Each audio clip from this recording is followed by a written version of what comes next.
Is the Laker media turning against Darvin Ham? And Darvin Ham speaks about the past rebounding struggles, and there's a major return to the Lakers lineup.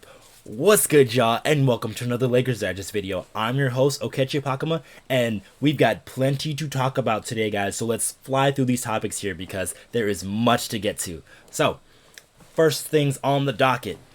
Lakers media turning on Darvin Ham. So for years, especially if you're the Lakers head coach, there's always going to be a level of skepticism that comes with being the head coach. And that even came when Phil Jackson was the head coach for the Los Angeles Lakers, and he's been one of the greatest coaches of all time. And that's happening right now to Darvin Ham, as a lot of people are questioning, why is Cam Reddish getting more minutes than Max Christie?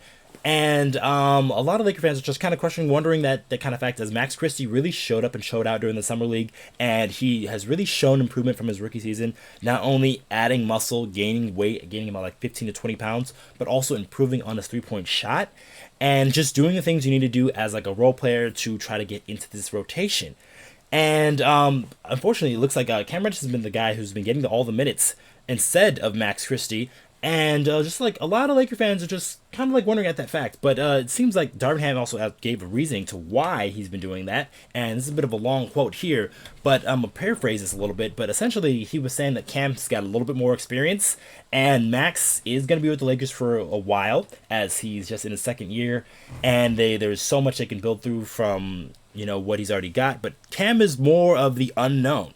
So Cam Reddish has been a guy that has bounced around throughout the league and stuff like that. And a lot of people are just wondering, like, where he fits, how he kind of like is able to use his skills on the NBA court and not just be just like a one-on-one ISO guy. So a lot of people are trying to figure that out, especially now is the Lakers' problem as he's on their team.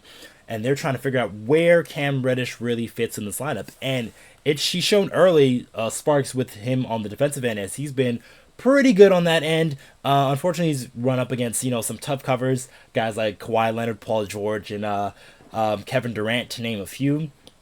But he's been doing fairly solid on that end. The offensive end has been taking some time to sort of like put together. But I think that kind of comes with just like knowing your playing time and knowing where your shots are going to come from, because Cam Reddish is new to this team, so he doesn't know where his shots are going to be, where he's going to be set up, where he's going to be able to score on the offensive end.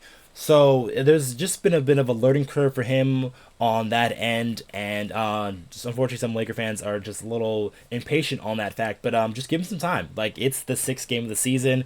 Darvin Ham is trying to put trust into these guys, because you never know how this kind of trust can pay off. As we had a guy last season, Lonnie Walker, who wasn't getting a lot of playing time for a while, especially after the Lakers made those trades, but then he came up huge for us in Game 4 against the Golden State Warriors in that playoff series. So I think this is just like Ham just sort of like trying to like push some confidence into Cam Reddish, and hopefully this can like pan out into something, because they kind of already know what they got with Max Christie, and he is going to still, I think, get his opportunities as well, as it's a long season, guys. So there's going to be a lot of different lineups and a lot of different things the Lakers try to see what works.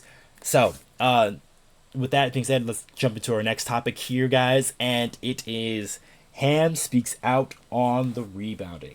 So this has been a major issue for the Lakers so far this season, and they haven't really been a very good defensive rebounding team, as they have given up the most second chance points, and also I believe one of the teams given up the most offensive rebounds. So there's been a lot of like strife as like what the Lakers should do, and like Ham spoke about it after their loss to the Orlando Magic on Saturday, and then he said here that you can't scheme rebounding. You got to want to get the damn ball. Plain and simple. The shot goes up if your opponent is in the area. You got to get hits, put bodies on bodies, and be the most aggressive one to the ball. That's it. There's no play I can draw up to get more rebounds. There's no play I can draw up to have more guys out there.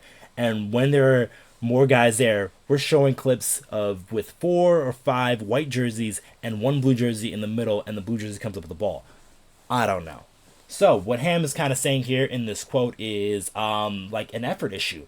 The Lakers haven't been giving the requisite effort to, closing out these defensive possessions and sort of like getting these rebounds. But this is a little contradictory to what LeBron James said in his post game after Orlando Magic, as they kind of asked him a similar question about what the Lakers can do to improve their rebounding.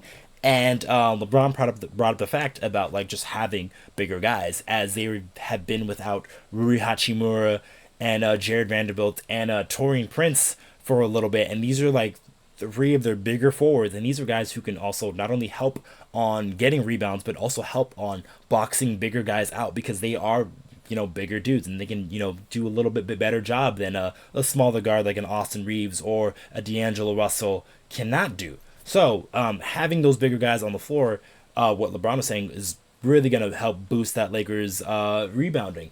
But I really think it's just like a little bit of both. So I think both guys are right here, as Darvin Ham is right because the Lakers aren't giving that requisite effort, but also LeBron is right as the Lakers do need those bigger bodies as well. So it's a little bit of a push and pull here, but the Lakers got to find a way to do this, as well they won't be winning a lot of games, especially if they can't close out defensive possessions. If they're going for second and third defensive possessions, that really tires you out, and it also sort of like defeats you mentally, as you're giving all these offensive rebounds and you're giving all these teams second and third chances to score.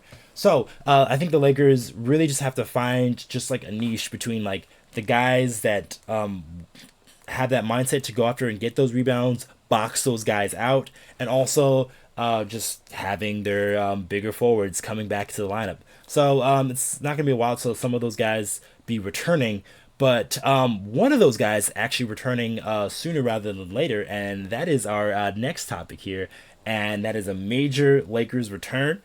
And it seems that Taurean Prince is going to be the guy who's going to be returning for the Los Angeles Lakers. He missed the past 2 games because of left knee soreness, and he's going to be back here.